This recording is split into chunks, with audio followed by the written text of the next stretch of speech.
Hey guys, welcome back to my channel अर्थशास्त्र की नगरी। सो गाइस, जैसा कि आपने थंबनेल के अंदर देख ही लिया है, ये वीडियो उन सभी बच्चों के लिए है जो बीए बीकॉम थर्ड ईयर में हैं और उनका जो है जुलाई में ओपन बुक एग्जाम होने वाला है। जरूरी नहीं है केवल ये वीडियो उन्हीं बच्चों के लिए जिनका जुलाई में एग्जाम है। आने वाले किसी भी साल में 2021, 2022, 2023 किसी भी साल में अगर वो एग्जाम दे रहे हैं और थर्ड ईयर के अंदर अगर हैं तो ये क्वेश्चन आपको जो है 5 ऐसे क्वेश्चन मैं आपको बताने वाला हूं, वो भी विद आंसर के। आपको जो है वो 5 क्वेश्चंस जो कि एग्जाम में आने की पॉसिबिलिटी जो है कहीं ज्यादा है और विद आंसर आपको बताने वाला हूं कि भैया क्या क्या आपको इन आंसर के अंदर लिख के आना है। ठीक है, वीडियो को जो है बिना स्किप किए बहुत ही ज्यादा ध्यान से सुनना है। आप वीडियो को स्किप कर देते हैं फिर आपको समझ में नहीं आता है किसका आंसर कहां पे है, तो बहुत ही ज्यादा ध्यान से आपको समझना है कि कौन से किसका आंसर क्या क्या है। तो सबसे पहला क्वेश्चन जो है यहां पर कह रहा है आर्थिक नियोजन जो है वो क्या होता है। भारत में आर्थिक नियोजन के मुख्य उद्देश्यों पर प्रकाश डालिए, इसकी सफलताएं और इसकी असफलताओं की जो है विवेचना कीजिए। तो आर्थिक नियोजन का क्या मतलब होता है, इकोनॉमिक प्लानिंग का क्या मतलब होता है कि देखिए भाई, जब से हम आजाद हुए थे तो अंग्रेज हमारी जो है ऐसी तैसी करके चले गए थे। सिंपल सी बात है, ठीक है। तो जब अंग्रेज हमारी जो है ऐसी तैसी करके चले गए, हमें वापस ट्रैक पर आने के लिए बहुत सारे जो है काम, बहुत सारे ऑब्जेक्टों को जो है पूरा करना था। बट वो सारे के सारे ऑब्जेक्ट जो है एक साथ पूरे नहीं हो सकते थे। उन सारे ऑब्जेक्ट को जो है डिवाइड कर दिया गया, जिसको आप पंचवर्षीय योजना भी कह सकते हो। पहली पंचवर्षीय योजना जो है 1 अप्रैल 1951 में जो है अप्लाई हुई थी। हमने अपने सारे ऑब्जेक्ट को 5 ईयर के बीच में जो है डिवाइड कर दिया कि आने वाले 5 सालों में हम ये करेंगे, आने वाले 5 सालों में हम ये करेंगे। उसी को जो है आर्थिक नियोजन कहते हैं। ठीक है, ये बात आपको ध्यान रखनी है। उसके बाद कह रहा है कि भारत में आर्थिक नियोजन के मुख्य उद्देश्य क्या हैं। ठीक है, तो इसको पंचवर्षीय योजना भी आप कह सकते हैं। इनके उद्देश्य क्या है इकोनॉमिक प्लानिंग के। इकोनॉमिक प्लानिंग के यहाँ पे जो है 2 ऑब्जेक्ट होते हैं, एक होते हैं अल्पकालीन, एक होते हैं दीर्घकालीन। ठीक है, और इसकी सफलता और इसकी असफलताएं। आंसर आपको मैं बता देता हूँ। इकोनॉमिक प्लानिंग का तो मैंने मतलब बता दिया। आंसर इसका डिस्क्रिप्शन में आप जाएंगे, सबका मैंने 1 बाय 1 सबके लिंक डाल दिए हैं। ठीक है, question number 1, question number 2, question number 3 सारे के सारे आपको जो है वहां से आपको मिल जाएंगे। पार्ट 1 करके डाला कि पहले कौन सा देखना है, फिर कौन सा देखना है और फिर कौन सा देखना है। तो कोई भी आपको प्रॉब्लम क्रिएट नहीं होने वाली है। जैसा उसमें लिखा है बिल्कुल डिट्टो वही पॉइंट आपको लिखकर आ जाने हैं। थोड़ी अपनी लैंग्वेज यूज कर लो तो इजाजत है, बिल्कुल कॉपी पेस्ट भी मत करके आ जाना। तो पहला क्वेश्चन तो बन गया ये।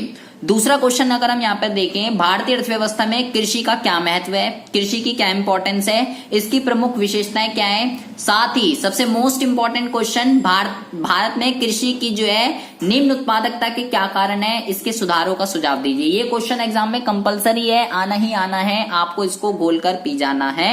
और सबसे मोस्ट इंपॉर्टेंट बात, अगर कृषि की बात चल रही है और हरित क्रांति अगर आपने नहीं पढ़ा तो आपने कुछ भी नहीं पढ़ा। हरित क्रांति का कृषि क्षेत्र पर प्रभाव, तो हरित क्रांति सारी की सारा इसका आंसर डिस्क्रिप्शन में जाएंगे। आंसर नंबर 2 पार्ट करके मैंने जो है वीडियो डाल रखी है। हरित क्रांति क्या होती है, इसकी क्या विशेषताएं हैं, इसकी अवस्थाएं, इसकी सफलताएं, इसकी असफलताएं, सारी की सारी चीजें मैंने वीडियो में बहुत ही डीपली से एक्सप्लेन कर रखी है। बहुत ही अच्छे से आपको इसको पढ़ना है। हरित क्रांति के ऊपर क्वेश्चन कंपलसरी आना ही आना है और कृषि के ऊपर तो क्वेश्चन कंपलसरी है। तो ये हो गया आपका दूसरा क्वेश्चन, डिस्क्रिप्शन में आंसर है। कैसे कैसे देखना है वो भी मैंने आपको बता दिया है। तीसरे क्वेश्चन की अगर बात करें, कह रहा है भारत में जो है कृषि साख के प्रमुख स्रोत जो है कौन से होते हैं, इसके संदर्भ में नाबार्ड की भूमिका की व्याख्या कीजिए। कृषि के साख के 2 तरीके के स्रोत होते हैं, वीडियो देखेंगे आपको पता चल जाएगा। वहां पे मैंने नाबार्ड को बहुत ही अच्छे से एक्सप्लेन कर रखा है। नाबार्ड क्या होता है, इसके क्या क्या काम होते हैं, कृषि में कैसे ये काम करता है। नाबार्ड कृषि के अंदर सबसे सर्वोच्च बैंक होता है। तो ये सारी चीजें आपको नाबार्ड के बारे में लिखनी है। और कृषि विपणन से आप क्या समझते हैं, एग्रीकल्चर मार्केटिंग। इस विपणन प्रणाली को सुधारने के लिए सरकार जो है क्या क्या उपाय कर रही है, ये तीसरा क्वेश्चन बनता है। आंसर डिस्क्रिप्शन में है, लिंक दे दिया है, क्लिक करेंगे डायरेक्ट वीडियो पर पहुंच जाएंगे। उसके बाद सबसे मोस्ट इंपॉर्टेंट और सबसे most confusing question, question number 4 कह रहा है जी 1956 की औद्योगिक नीति की प्रमुख विशेषताएं क्या हैं, इसके अच्छे और इसके बुरे प्रभाव जो हैं क्या है वो बताइए। देखो गाइस, ये क्वेश्चन बहुत ही ज्यादा इंपॉर्टेंट है। आपके पास अगर 10 ईयर वगैरह होगा तो आपने उसमें देखा होगा 1991, 1991 और 1991, वो यही वाली औद्योगिक नीति को पूछे जा रहा होगा आपसे। तो गाइज होता क्या है, सबसे पहले जो औद्योगिक नीति वो 1956 की थी, ठीक है। उसके बाद जो है टाइम में इसमें चेंज आते गए, 1970 में ऐसे इसमें चेंज आता गया। बट जो सबसे मेजर चेंज है वो 1991 के अंदर आया, ठीक है। तो जब आपको जब तक यही नहीं पता होगा कि 1956 की औद्योगिक नीति क्या थी, तो 1991 की आप क्या लिखोगे। तो अभी ये इस वीडियो का फर्स्ट पार्ट है, इसलिए मैंने जो है यहाँ पे 1956 की लिखी है, क्योंकि कभी कभार एग्जाम में ऐसा भी आ जाता है कि 1991 की और 1956 की जो औद्योगिक नीति है उसमें क्या अंतर है। तो जब तक आपको 1956 की नहीं पता होगा तो अंतर कैसे लिखोगे। तो आपको इस औद्योगिक नीति को पढ़ना ही क्या होता है। नेक्स्ट वीडियो में हम 1991 की जो है उस पर डिस्कशन करेंगे। तो अगर आपको ये पता होगा तभी आप जो है 1991 की लिख सकते हो। एग्जाम में 100% चांस है 1991 की ही आएगी, बट वो तभी हो सकती है जब 1956 की आपको पता होगा कि पुरानी क्या थी, तभी तो नए के बारे में लिखोगे। आंसर इसका डिस्क्रिप्शन में है, वो मैंने डाल दिया है।